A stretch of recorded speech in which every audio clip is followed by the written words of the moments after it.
Merci beaucoup d'être notre invitée, Martine Filleul, ce matin. On sait que les nuits sont courtes au Sénat en ce moment. Merci de vous être levée de bonne heure. Sénatrice socialiste du Nord, vice-présidente de la délégation aux droits des femmes. On va bien sûr parler de cette séance agitée dans quelques instants. Mais d'abord, un mot sur la mobilisation d'hier. Plus forte journée de mobilisation en nombre de manifestants. 1 280 000 selon le ministère de l'Intérieur. 3,5 millions selon la CGT. Et pourtant, le gouvernement semble rester inflexible. Cette mobilisation a-t-elle vraiment une utilité ? Bien sûr, elle montre qu'une réforme a été aussi rarement, aussi rejetée par l'ensemble des catégories sociales, l'ensemble des générations. La réforme du travail, le peuple n'en veut pas. Et il l'a redit hier et il va le redire pendant, je crois, le reste de la semaine, au moins jusque samedi où un nouveau mouvement est annoncé. Il faut monter en graduation dans ces mouvements. Est-ce que vous êtes pour des blocages? Est-ce que vous êtes pour des grèves reconductibles? La question n'est pas tellement de savoir s'il faut monter. C'est plutôt que la situation, l'autisme du gouvernement, le blocage des discussions, même au Sénat, montre que nous ne sommes pas entendus, le peuple n'est pas entendu et par conséquent, la colère monte et il ne faut pas s'en étonner. Elle peut monter jusqu'où cette colère, selon vous ? Elle peut aller, je le regrette personnellement, jusqu'à un blocage. On voit bien que des catégories qui n'étaient pas concernées le sont maintenant. Je pense aux raffineries par exemple, je pense aux routiers. D'autres catégories professionnelles vont s'associer au mouvement, des lycéens, peut-être également des étudiants, et on peut craindre une contagion du mouvement. Les syndicats demandent à être reçus en urgence par Emmanuel Macron, ils ont raison ? Ce serait la moindre des choses, que la Première ministre, que le président de la République reçoivent l'intersyndicale. Ce serait vraiment la moindre des choses qu'ils les reçoivent, qu'ils les écoutent, mais également qu'ils les entendent et qu'il modifie son projet en conséquence. C'est ce que nous attendons. Et justement, on va parler de ce projet, puisque les sénateurs l'examinent évidemment en ce moment même. Et hier, vous avez débuté l'examen du fameux article 7 sur le report de l'âge légal de départ à 64 ans. Et la nuit a été très agitée dans l'hémicycle. On va voir ça avec Steve Jourdain.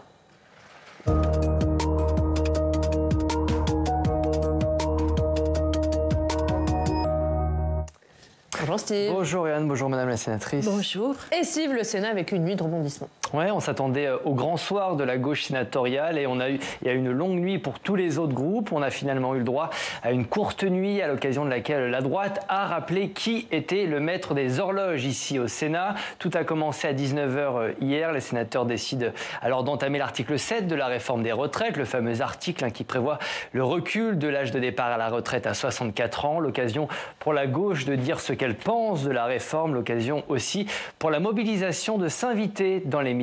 Écoutez. Je vous le dis sincèrement, ce recours à cette procédure est un acte de faiblesse de la part de la droite sénatoriale. C'est une marque de fébrilité qui parcourt vos rangs comme elle parcourt les rangs du gouvernement.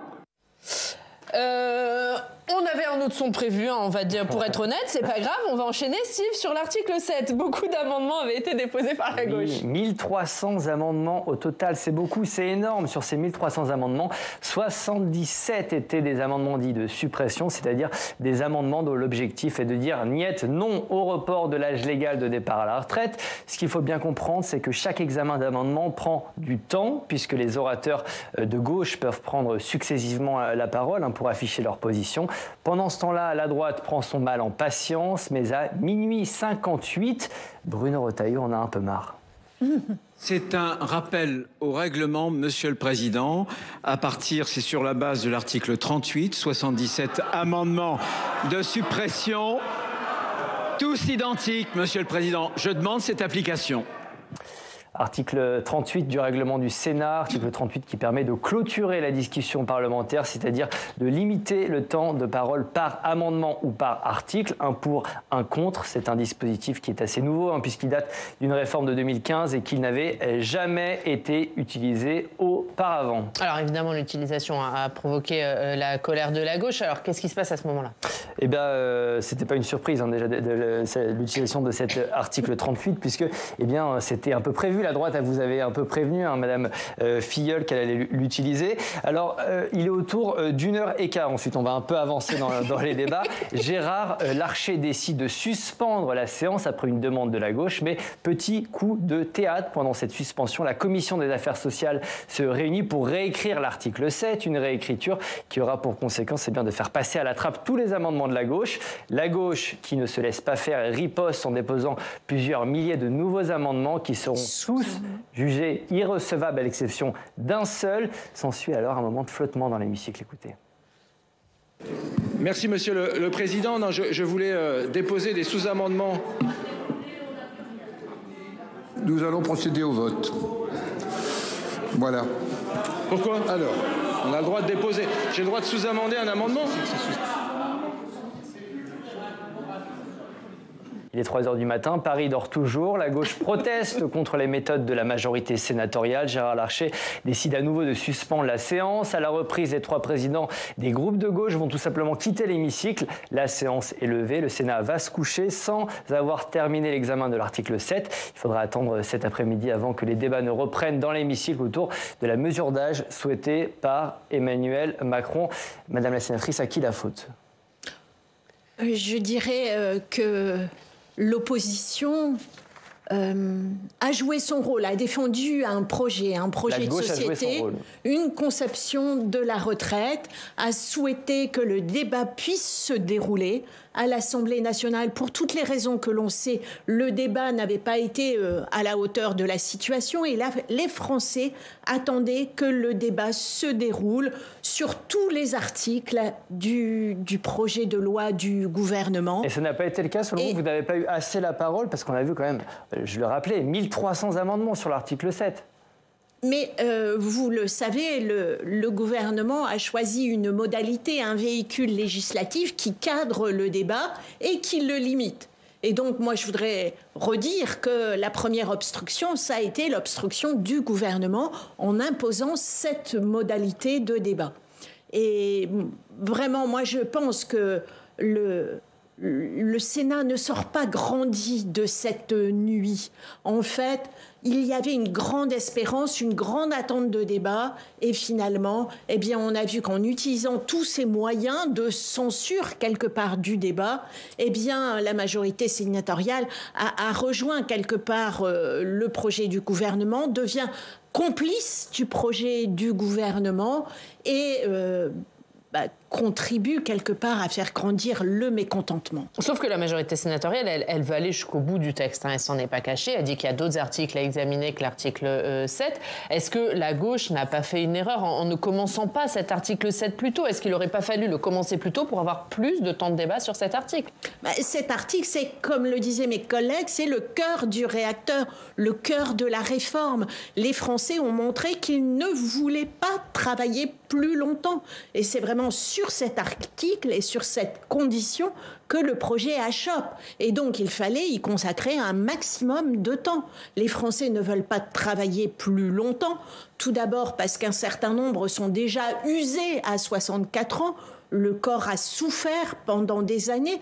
D'ailleurs, un certain nombre de professions et de métiers ne sont déjà plus vivants à 64 ans. Et puis d'autres ont envie de pouvoir profiter de ces 2 meilleures années de retraite. Et donc, c'était normal qu'on y consacre un maximum d'arguments.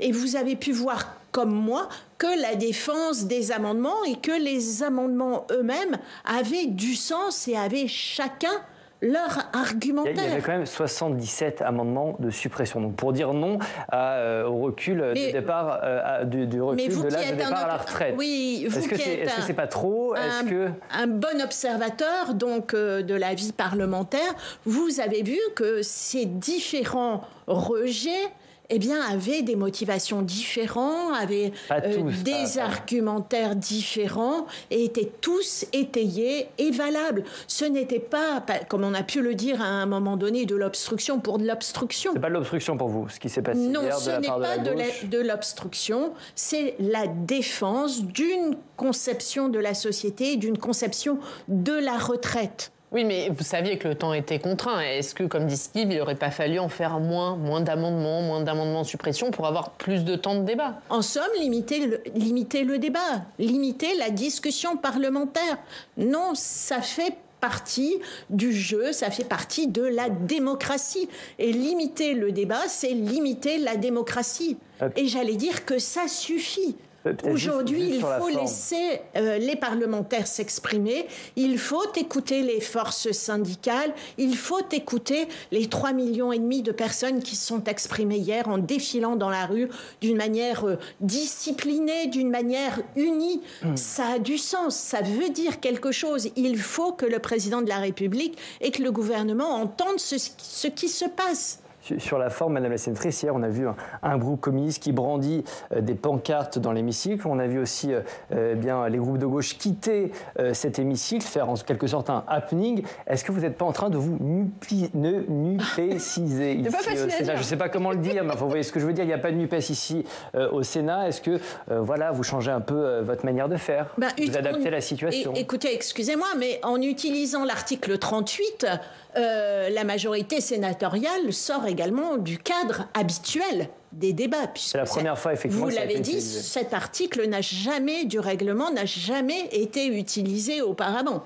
Donc, à circonstances exceptionnelles, j'allais dire, peut-être attitude exceptionnelle de la part de l'opposition.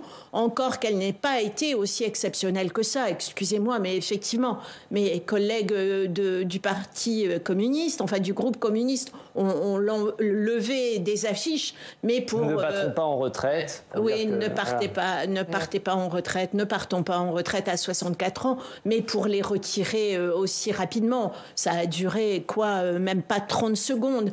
Et encore une fois, nous avons quitté la séance pour que justement aujourd'hui les débats commencent dans la sérénité et recommencent dans la sérénité. Ils pourront recommencer dans la sérénité pour vous? Oui, à 16h30 sur cet article? Bien sûr, avec le souci permanent du débat. Ouais. Et nous le redisons, nous voulons que le débat ait lieu jusqu'au bout et sur tous les articles également. Ça, on va y venir, mais est-ce que vous ne reculiez pas aussi le vote sur cet article 7 de peur d'être battu? Mais j'allais dire que la majorité sénatoriale est ce qu'elle est, on la connaît. Ce que l'on veut, c'est avoir le débat. Pouvoir faire notre travail de sénateur, de parlementaire jusqu'au bout. Et que les Français puissent mesurer qui souhaite qu'ils partent en retraite plus tard. Vous souhaitez un vote sur l'ensemble du texte? Nous souhaitons que le débat ait lieu sur tous les articles. Est-ce que vous souhaitez qu'il y ait un vote? Nous verrons comment le débat évolue et comment la majorité sénatoriale gère ce débat. Et vous, la gauche, que fera la gauche sur... C'est elle qui a la main. Mais nous, en tout cas, nous souhaitons faire notre travail. Pas que. Qu'est-ce que vous allez faire sur les articles à venir, sur les carrières longues, sur la pénibilité, sur les 1 200 €? Est-ce que là aussi, vous allez rentrer dans une stratégie de ralentissement des débats? Mais ce n'est pas une stratégie de ralentissement des débats, pardonnez-moi. C'est nous faisons notre travail, nous avons des arguments, nous avons une vision de la société, une vision des retraites qui est différente et nous tenons à développer nos arguments jusqu'au bout. Au final, vous savez que cette réforme passera? Vous la redoutez? Moi, je souhaite que le gouvernement et que le président de la République entendent ce qui se passe dans son pays. Il n'entend pas, il n'écoute pas. Et j'allais dire que moi, ce que je souhaite, c'est plutôt que le président de la République finisse par entendre ce qui se passe et qu'il arrête à temps son projet, en fait. Jean-Luc Mélenchon dit qu'il faut une dissolution à un référendum. Vous dites la même chose? Moi, je dis que Jean-Luc Mélenchon a toujours de mauvaises idées et propose de mauvaises solutions. Moi, je pense que compte tenu de la fébrilité, du peuple, de ce qu'est la nation, le pays en ce moment, je pense que ce ne serait pas le bon moment non pour une dissolution. Il y aura une commission mixte paritaire la semaine prochaine qui doit trouver un accord entre députés et sénateurs. Vous pensez que cet accord sera trouvé, qu'elle sera conclusive, cette CMP ? Mais c'est très difficile à dire. Aujourd'hui, je pense que on peut difficilement anticiper sur ce qui se passera à la CMP. Sera-t-elle conclusive ? Cela dépend aussi des avancées que le gouvernement pourrait concéder à ce moment-là. Et des Républicains. Moi, j'ai toujours de l'espoir. Je suis positive et j'espère. Donc vous souhaitez qu'elle soit conclusive ? J'espère que du débat naîtra la lumière et qu'à un moment donné, il y aura des amendements et des améliorations qui rendront cette réforme acceptable. Et qui viendront principalement de la droite. Et particulièrement sur l'âge de la retraite, bien évidemment. On va parler des droits des femmes dans quelques instants, puisque nous sommes le 8 mars. Les sénateurs, les Républicains, veulent une surcote de 5% pour les mères de famille après 63 ans. Est-ce que ça, c'est quelque chose que vous allez voter ? Probablement, mais c'est un pis-aller. En fait, ce n'est pas satisfaisant. On sait bien que la réforme va avoir pour victime de manière très importante les femmes, puisque le gouvernement recherche 18 milliards d'économies et on dit qu'il y en a 11 milliards qui se feront sur le dos des femmes, et en particulier par la disparition de cette compensation que représentaient les trimestres accordés à la naissance de chaque enfant, puisque l'allongement du temps de travail rend inopérant cette forme de compensation. Je rappelle 22% de différence de salaire entre les hommes et les femmes, 40% au moment de la retraite. Et ce n'est pas cette surcote de 5% qui a été retrouvée en dernière minute qui va compenser la situation. On va continuer à parler de ces questions. On va remercier Steve tout à l'heure. Tout à l'heure, on parlera du retour du clivage droite-gauche tout à l'heure. Oui, ce sera à suivre, évidemment. On reverra des extraits de cette séance agitée. On le disait aujourd'hui, journée des droits des femmes. Vous êtes vice-présidente de la délégation au Sénat. On va continuer à parler de ces questions avec nos partenaires de la presse régionale. On va à Brive, en Corrèze, retrouver Pomme Labrousse. Bonjour Pomme. Merci beaucoup d'être avec nous, Pomme, du journal La Montagne. Et vous copilotez un groupe de travail sur la place des femmes dans vos contenus éditoriaux. En cette journée des droits des femmes, édition spéciale dans tous les titres du groupe Centre-France.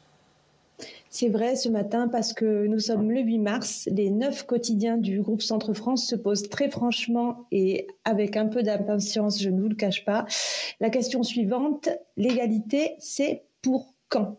Tout simplement parce que c'est aujourd'hui la journée internationale des droits des femmes. Vous l'avez dit, c'est pas la journée de la femme, celle qui sert à vendre des fleurs et des aspirateurs, mais la journée où on fait le point sur l'égalité entre les femmes et les hommes.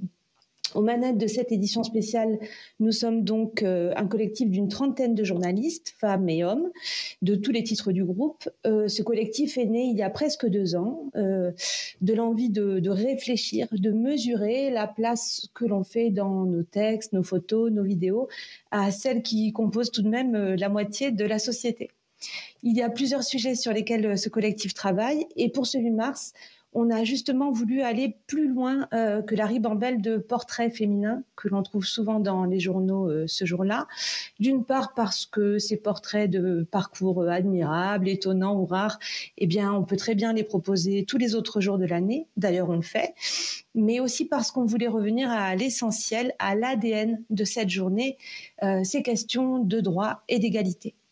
Dans ce dossier spécial qui se décline aussi sur nos sites internet, nous avons réuni 6 pages de témoignages, de reportages, pour y voir plus clair. Marie Portolano, par exemple, nous raconte ce qui s'est passé après la sortie de son documentaire « Je ne suis pas une salope, je suis une journaliste » qui a provoqué une déflagration, on s'en souvient. On s'est aussi invité dans une classe de philo, dans un lycée du département de l'Yonne, pour essayer de savoir ce qu'il y a dans les téléphones de nos ados et ce qu'ils en pensent. Et au-delà des chiffres des différents baromètres, pour voir comment se manifeste le sexisme ordinaire, on a posé la même question à 8 femmes, la plus jeune à 17 ans, la plus âgée 90. On leur a demandé de nous raconter la dernière fois où elles ne s'étaient pas senties l'égale d'un homme, de raconter en fait cet instant où on se prend en pleine figure l'injustice de l'inégalité. Écoutez ce qu'elles nous ont répondu.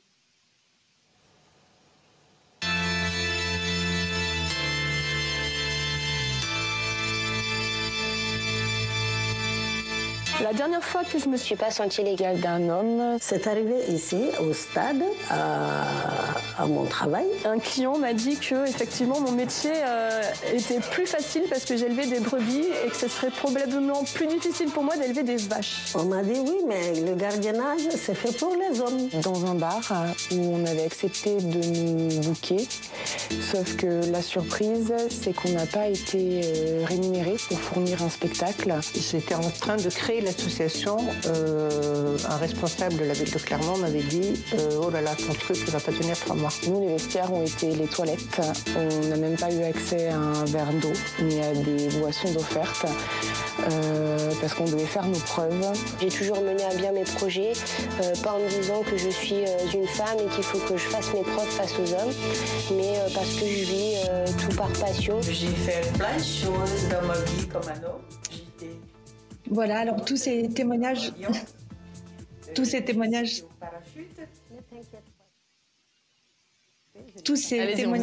sont à retrouver sur notre site internet et dans nos éditions. Et d'ailleurs, j'aimerais en profiter pour vous poser la même question. Martine Filleul, si vous êtes d'accord, voulez-vous nous raconter la dernière fois où vous ne vous êtes pas sentie l'égale d'un homme ? Mais je vous avoue que je n'ai pas de fait précis à vous raconter, mais que je voudrais vous transmettre ce ressenti à propos du monde politique en vous disant que chaque jour et à chaque instant, les femmes politiques sentent bien qu'elles sont dans un monde d'hommes, un monde créé par les hommes, organisé par les hommes, mais pour les hommes, et qu'elles ont à chaque instant et à chaque moment la nécessité de faire leurs preuves et de montrer qu'elles sont à la hauteur de la situation. Et quelque part, ça, c'est une pression qui est permanente pour elles et qui, visiblement, ne trouvera pas de solution rapidement. Il faut que les femmes soient plus nombreuses dans la vie politique et qu'elles s'impliquent dans la vie politique pour qu'elles prennent vraiment toute leur place et qu'elles puissent gagner aussi en confiance et en assurance. Et pas que dans la vie politique, dans la vie publique aussi, dans les responsabilités publiques. Vous déposez une proposition de loi, à ce sujet. Le compte n'y est toujours pas ? Mais toujours pas, non. Même dans la fonction publique qu'on croit exemplaire, a priori au niveau des salaires et au niveau de l'égalité homme-femme, eh bien, le compte n'y est pas. Il y a des ministères en particulier qui sont connus pour être plus difficiles d'accès pour les femmes. D'ailleurs, et ce sera peut-être le scoop du jour, il y a des ministères qui paient des amendes parce qu'ils ne respectent pas la parité entre les hommes et les femmes au niveau de la haute fonction publique. Vous les connaissez, j'imagine, ces ministères ? Oui, ce sont les ministères masculins traditionnellement. Qui sont les mêmes, quel que soit le gouvernement, ou vous voyez des différences dans l'accès à la parité, si on est dans un gouvernement de droite, un gouvernement de gauche, ou un gouvernement ni droite ni gauche, comme en ce moment. Mais il y a effectivement des différences et des évolutions, et il y a surtout des ministères qui s'organisent avec la loi pour changer le périmètre des postes concernés, par exemple par les statistiques sur la parité. Donc, ils essayent de contourner la loi ? Oui. Et ça, du coup, dans votre proposition de loi, elle sera examinée dans moins d'un mois, oui, c'est maintenant, ça, oui, au sein de l'hémicycle. Qu'est-ce que ça peut changer ? Qu'est-ce que ça va changer ? Parce qu'il y a déjà eu une loi un peu dans ce sens, la loi Sauvadet. Absolument. C'était il y a 10 ans. Il y a une loi faite par Jean-François Copé qui va vous succéder pour qu'il y ait des quotas de femmes dans les conseils d'administration. Pourquoi on n'y arrive toujours pas ? Eh bien, on va dire que ces lois ont fait évoluer notablement la situation, mais que ce n'est pas suffisant. Et en particulier, si on prend l'exemple de la loi Sauvadet, c'est parce que le critère qui a été choisi par la loi Sauvadet, c'est le critère des primo-nominations. Et on voit que ce n'est pas le bon critère d'appréciation et qu'il faut se baser sur le nombre effectif de femmes qui sont en poste. Parce que parmi les primo-nominés, c'est un peu technique, mais parmi les primo-nominés, les femmes en l'occurrence, eh bien, ne restent pas forcément dans le poste concerné. Et donc, ça fait bouger considérablement le nombre de femmes en poste. Un dernier mot sur ce sujet. Emmanuel Macron a prévu de rendre aujourd'hui un hommage à Gisèle Halimi, avocate militante féministe. Cet hommage fait polémique sur le fait qu'il soit rendu en ce moment en pleine contestation sur la réforme des retraites. Le chef de l'État est accusé d'instrumentalisation. Vous partagez ça ? Je pense surtout qu'on a beaucoup tergiversé à propos de la panthéonisation de Gisèle Halimi, qu'il y a encore très peu de femmes qui sont au Panthéon. Je crois qu'il y en a 6 aujourd'hui. Et vraiment, moi, je milite pour que Gisèle Halimi puisse faire partie de ce petit nombre de femmes qui soient panthéonisées. Elle le mérite bien par son combat. De la même manière, moi, je milite pour qu'une femme du Nord, Martha Desrumeaux, au parcours tout à fait exceptionnel, soit également panthéonisée. Je le fais avec un certain nombre d'autres parlementaires de toute sensibilité politique. J'espère que nous aboutirons, que le président de la République accédera à notre demande. Et le message est passé. Vous serez à Lille aujourd'hui d'ailleurs pour rendre hommage à Gisèle Halimi. Oui, absolument, et pour honorer Gisèle Halimi. Merci beaucoup. Je vais remercier Pomme qui était avec nous. Pomme, le dossier spécial dans tous les journaux du groupe Centre France. L'égalité, c'est pour quand ? C'est à lire dans vos journaux. Merci beaucoup Pomme Labrousse d'avoir été avec nous et merci beaucoup Martine Filleul. Merci à vous. D'être venue nous voir ce matin. C'était un plaisir de vous recevoir. Dans 20 minutes, on va continuer notre édition spéciale, évidemment. Réforme des retraites. On fera le point sur la mobilisation dans nos régions notamment. Mais d'abord, je vous le disais, c'est Jean-François Copé qui va vous succéder. Merci à vous.